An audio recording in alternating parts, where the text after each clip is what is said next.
मंडळी, मी तोगरी या गावी आहे. उदगीरपासून 10 ते 15 किलोमीटर अंतरावरती तोगरी गाव येतं. आणि माझ्या समोर जे आहेत त्या फाईल्स आहेत.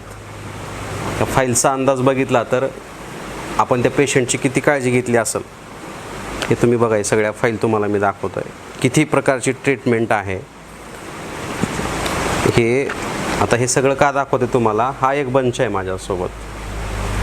हा बंच आहे. ह्या फायलीनंतरचा घटनाक्रम घडलेला हा बंच आहे.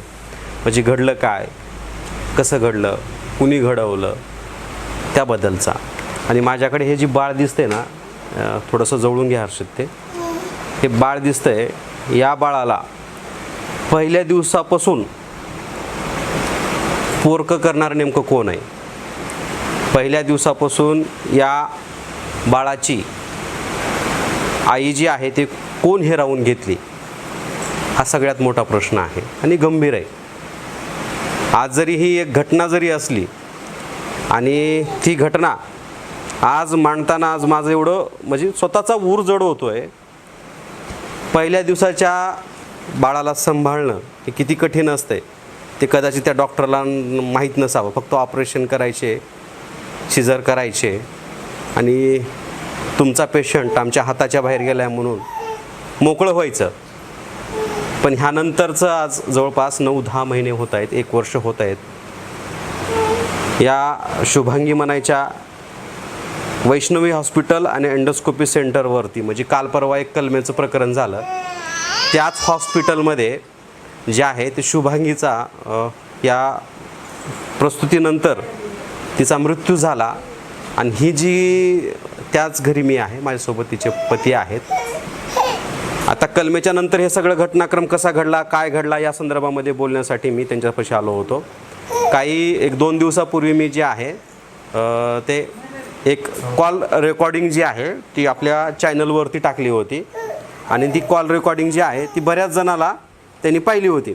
आता प्रश्न बघा, म्हणजे तुम्ही रितसर पद्धतीनं एखादी गोष्ट करायची, एखादी घटना घडवायची आणि तिला पचवायचं. मी क्लिअर म्हणतो आहे, पचवायचं म्हणतो आहे. कारण काय झालं आहे, एक तुमच्याकडे तुम्ही हॉस्पिटल उभा टाकलं आहे, तुम्ही एखादी डिग्री घेतली आहे. डिग्री घेतल्याचा आता तुम्ही कोणाचा जीव घेण्यासाठी डिग्री घेतली नाही, तर तुमचा त्या व्यक्तीचा जीव वाचवण्यासाठी डिग्री घेतली आहे. त्यासाठी तुम्ही प्रयत्न करत राहावे. आम्ही असेल किंवा सगळेच लोक जे आहेत ते डॉक्टरांना देव मानतात. पण एखादी सिरियल येते बघा, ते देव माणूस, त्याच पद्धतीचं आज या वैद्यकीय क्षेत्रामध्ये, विशेष करून लातूरच्या वैद्यकीय क्षेत्रामध्ये अशा काळ्या कुट्ट घटना घडत आहेत. त्या ऐकल्या तर अंगावरती थरकाप येतो आहे. माझ्यासोबत हे शुभांगीचे पती आहेत.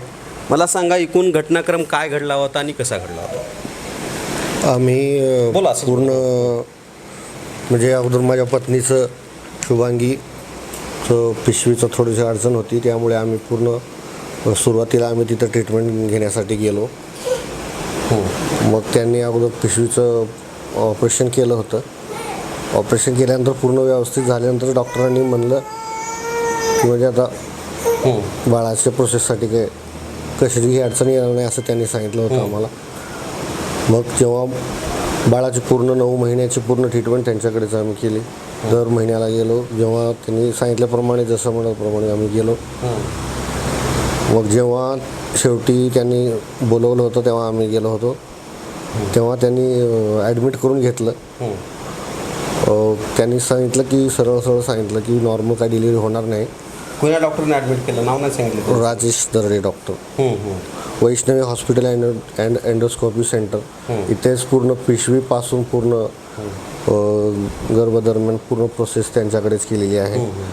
आणि जेव्हा आम्ही शेवटच्या म्हणजे जेव्हा प्रसूती करणार होतो त्यावेळेस पण तिथं ॲडमिट केलं. शेवटी त्यांनी नॉर्मल डिलिव्हरी होणार नाही असं कळवलं.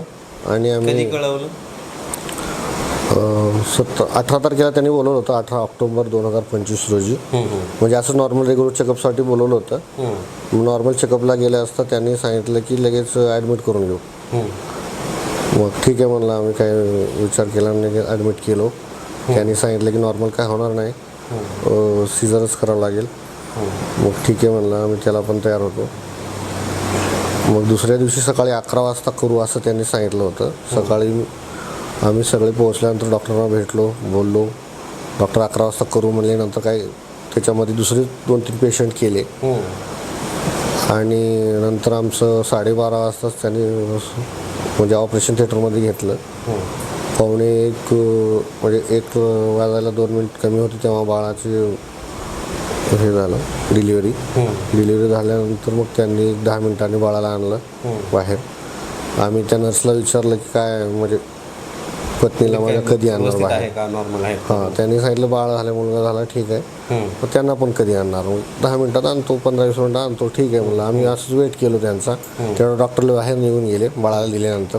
नंतर जे काय सोबतचे त्यांचे नर्स आणि यांची पत्नी वर्षा राजेश दर्डे हे पण तिथं ऑपरेशन थिएटरमध्ये होते. त्यांनी म्हणजे त्यांचं सीझर टाके ते घालायचा विषय त्यांचा चालू होता. मग थोड्या वेळाने डॉक्टर पण पळत आले. मग आम्ही काय झालं विचारलं तर आम्हाला म्हणले की थोड्या वेळाने म्हणजे किती वेळानंतर? 15 ते 20 मिनिटानंतर. आम्ही आता त्यांना कधी आणणार असं विचारणारच होतो. तेवढ्यात लगेच डॉक्टर खालून पळत आले वरती, कारण ते ओटी करण्यासाठी खाली गेले होते ओपीडीसाठी. म्हणजे माझ्या पेशंटला सोडूनच खाली गेले होते. खाली गेल्यानंतर जेव्हा नंतर 15-20 मिनिटांनी मध्ये काहीतरी घडलं अचानक. मग लगेच ते धावत आले डॉक्टर.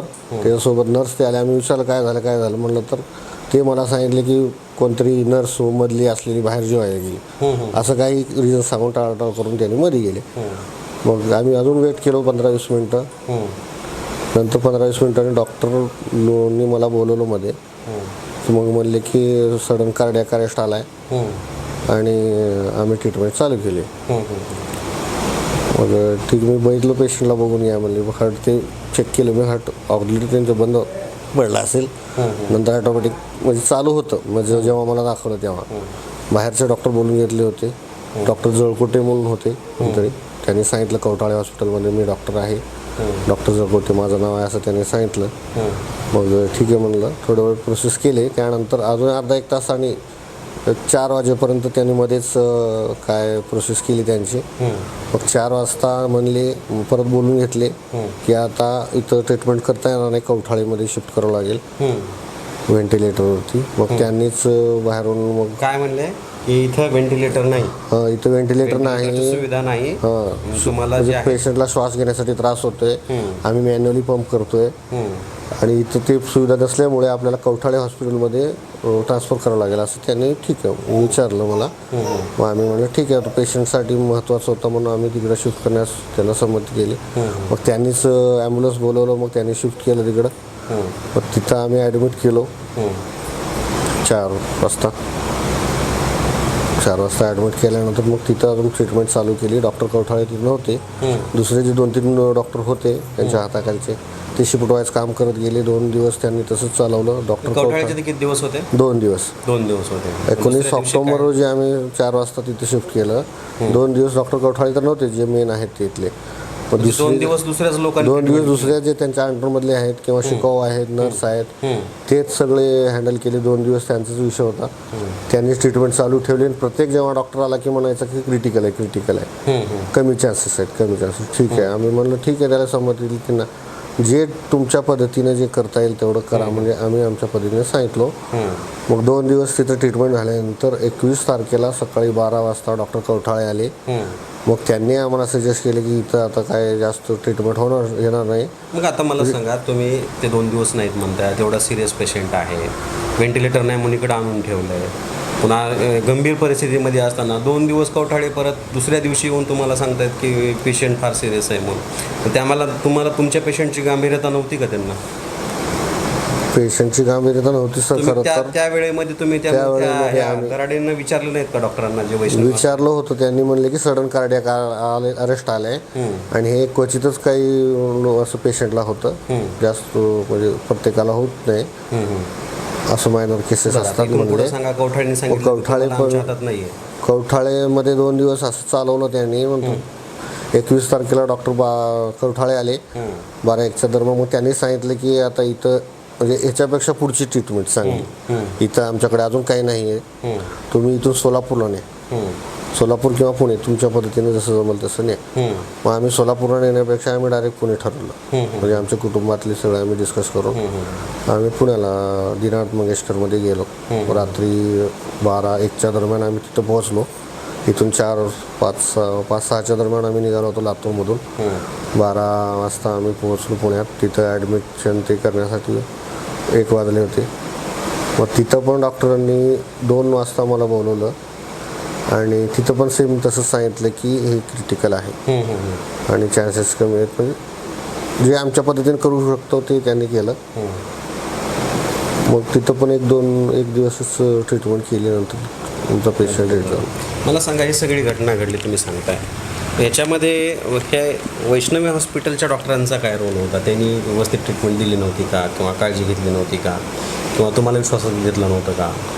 वैष्णवी हॉस्पिटलमध्ये आम्ही पूर्ण त्यांच्या विश्वासावर देव माणसासारखा आम्ही विश्वास करून गेलो. इथून 60 ते 70-80 किलोमीटर अंतर आहे. आम्ही इथून तिथं मुद्दाम त्याच्याकडे चांगला आहे असं ऐकून होतो म्हणून तिथे गेलो. पण त्यांनी विश्वासघात केला. किती खर्च, म्हणजे अराऊंड किती पैसे घातले तुम्ही पहिल्या ट्रीटमेंटपासून शेवटपर्यंत? 5 ते 6-7 लाख रुपये पूर्ण, म्हणजे वैष्णवी हॉस्पिटल? हो, वैष्णवी हॉस्पिटलमध्ये 5 ते 6 लाख. म्हणजे असं ओव्हरऑल सांगत नाहीत ना, म्हणजे खरंच घातला 5-6 लाख रुपये? म्हणजे अगोदर पिशवीचा ऑपरेशन केला तेव्हाच 50-60 हजार रुपये त्यांनी घेतलं होतं. नंतर अजून सेकंड टाइम पिशवीचं निदान कधी लागलं हे असं आहे म्हणून तिथंच लागलं का? नाही, त्याच्यापूर्वी एकदा असंच ऑपरेशन झालं होतं. त्यामुळे आम्ही एकदा नांदेडला ट्रीटमेंट घेतली होती. तिथं 4D 5D काय सोनोग्राफी केली तेव्हा तिथं कळालं होतं. मग ते ऑपरेशन झाल्यामुळे माझे एक मित्र आहेत तिथं लातूरमध्येच, रविशंकर काला म्हणून. त्यांनी सांगितले की इथं एंडोस्कोपी सेंटर आणि टेस्ट ट्यूब बेबी सेंटर पण आहे. आमच्या गावातली एक व्यक्ती आहे, त्यांचं पण तिथं टेस्ट ट्यूब बेबीचं बाळ झाले. त्यांना बाळ होत नव्हतं म्हणून. आता एक्सपर्ट आहेत. आता आमच्या गावातले एक झाले केस म्हणल्यामुळे, लोकांच्या सांगण्यावरून सांगण्यामुळं. आणि आमच्या माझ्या गावातलीच एक लेडीज आहे, त्यांना बाळ होत नव्हतं म्हणून टेस्ट ट्यूब बेबी तिथे केलं त्यांनी. मग त्याच्यामुळं आम्ही विश्वासाने तिथे गेलो आणि पूर्ण